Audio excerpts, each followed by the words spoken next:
I think we've had a fantastic day so far.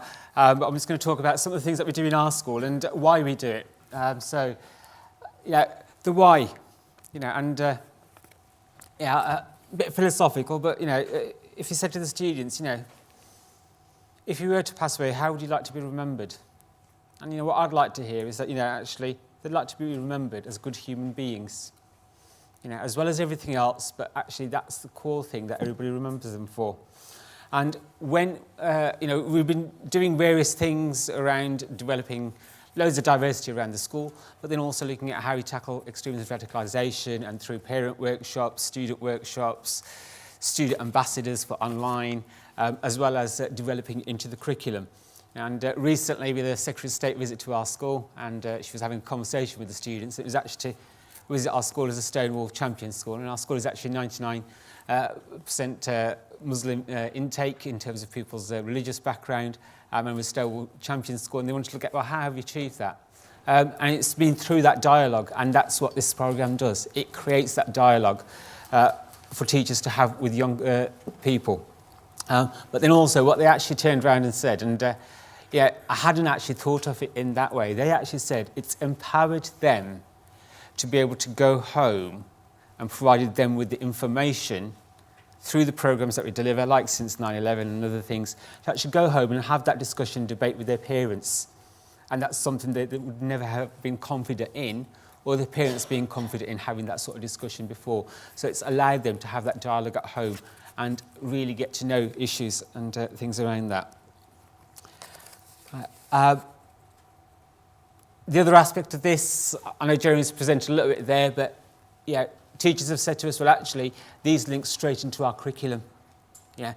We don't have to try and have it as an add-on. Actually, the history ones in particular fit into, actually, I could use that as an assignment or a coursework element or whatever else within the history curriculum. And I always say that, actually, we say that those 15-year-olds don't know and won't have an experience of 9/11 because they won't have been born. Well, actually, I've got a large school, got many young teachers. They're 21, 22. They've only been 5 or 6 at the time. They wouldn't have had a proper comprehension or understanding of the events of 9/11.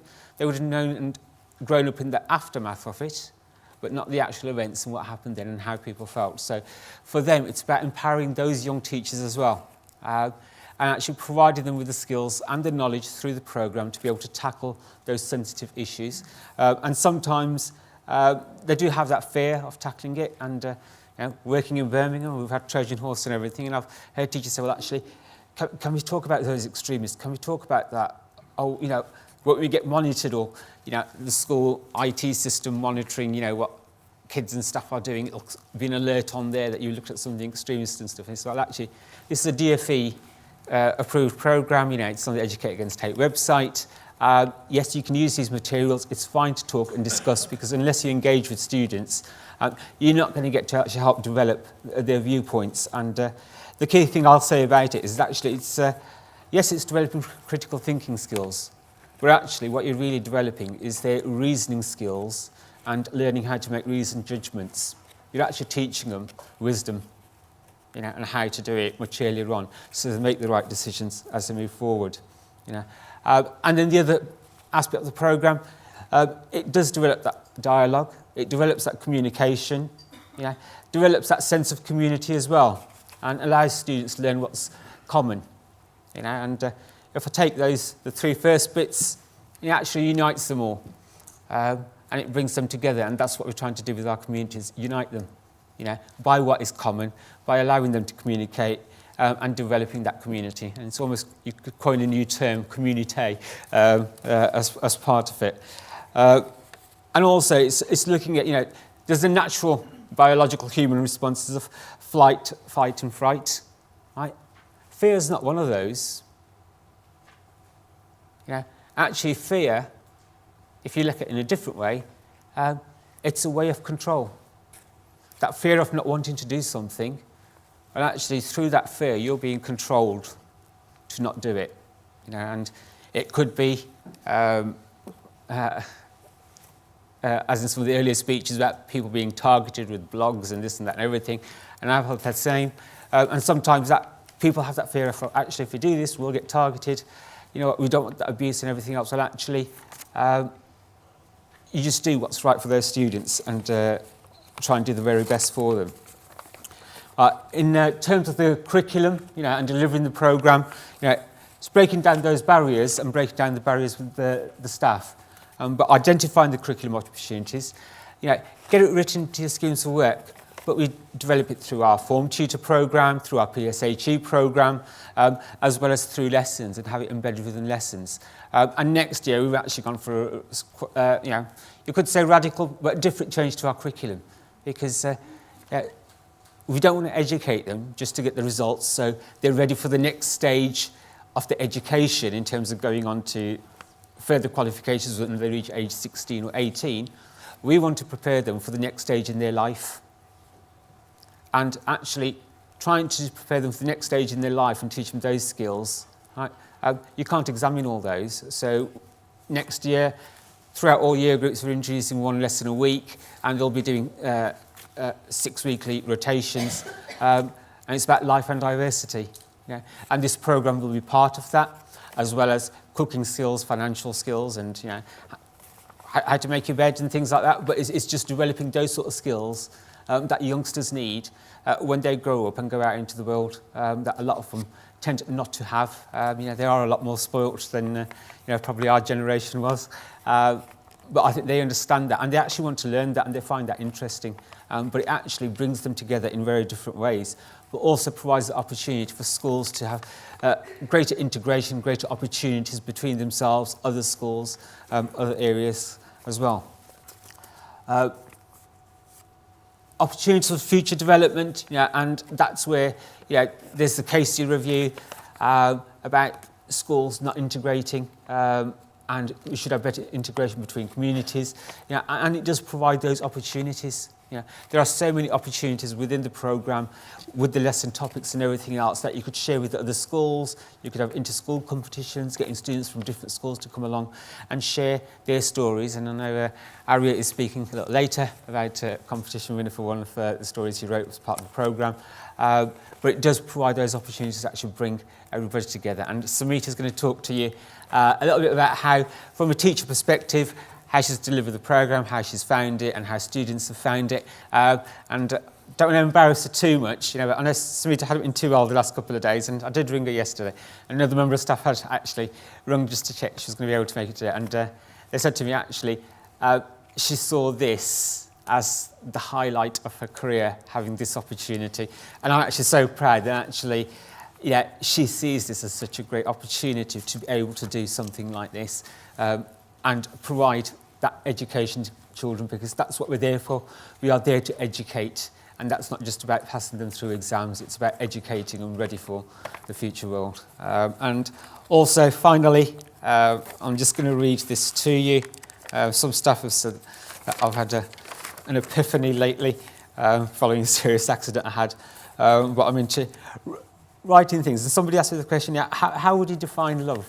And actually, we need to go back to some of that core and that humanity, and that's what we're trying to teach in our school. So this is something I think I wrote about 5 o'clock this morning. Love is all around and within you. Is not governed by the heart and brain. Is when your soul and mind are at one, giving you that inner peace and warmth. The glow you feel through your heart with every beat, and the joy of every breath you take. The breath you take being the one and being the one and only thing that you truly share and will share with everyone till your last moment. Okay? And that is the one thing that everybody's got in common. We all share the same air and we breathe the same air. And it's about finding those other opportunities of what we can share with each other. Okay, over to Samita. Good afternoon. Kamal and Jen approached me back, I think it was about June. They had this package and they wanted me to pilot it. So I'm just going to give you a bit of my take on, my journey since 9/11 programme. So teaching 11 years, I've always wanted to address the subject 9/11. This was the perfect opportunity to tackle misconceptions young people have in society. Over the years, I, as many of my colleagues, had found it challenging to tackle this sensitive subject. it was always important to ensure we related the subject of extremism and different forms of terrorism to current issues, and more importantly, to address misconceptions since 9/11. From my experience of using the materials, what the Since 9/11 programme does for teachers is it provides dynamic resources along with schemes of work in place so teachers may deliver whole lessons without a unit of work or pick and choose snippets according to their curriculum needs. I have found the resources rich with historical depth, reference to religion, and importantly, links to our British values. Due to having access to the resources, I have exercised the opportunity for cross-curricular study with subjects such as history, citizenship, RE, geography, and English. And I believe the resources can be adapted across many curriculum areas. At Waverley School, I've embedded resources directly from the Since 9/11 programme into the school PSHE vertical form time programme, allowing young people to critically think, discuss and debate real-life issues. For example, forms of extremism in society, the political scale, right-wing versus left-wing, differences between a freedom fighter and a terrorist, and many more.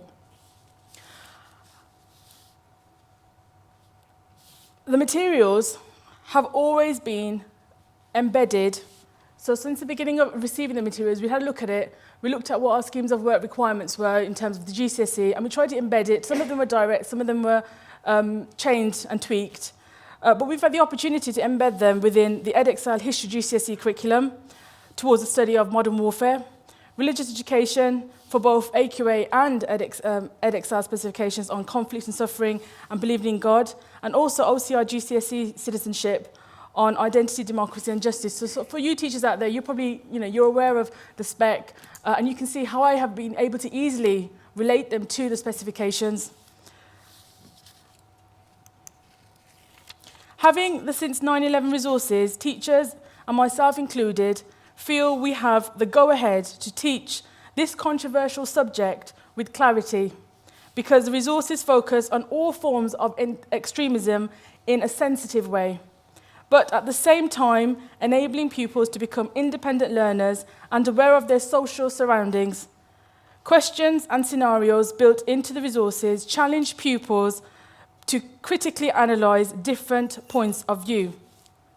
So what I've got on the board here, PSH has always been a subject that a lot of people have found difficult to tackle. But what we do in the subject and what the Since 9/11 resources do, they look at these subjects in detail. So it's not about ticking a box, it's actually about looking at it in detail and tackling all the different issues surrounding that topic. In time, this programme would potentially change young people's attitudes and aid them to think positively about different aspects that affect society. Cross-curricular links make it accessible and appealing to everyone. Questions you are all thinking. Will this programme address the National Prevent agenda? To what extent will this programme tackle prejudice that have stayed with us since 9/11? How can we positively influence the young minds of our children? So in closing here, I have a video of my Year 9 pupils, and this clip demonstrates how young people value the programme after having been taught some of the content. So just imagine while you're watching the clip, these young people could be the pupils at your school who you know, your prospective pupils of the future. Thank you.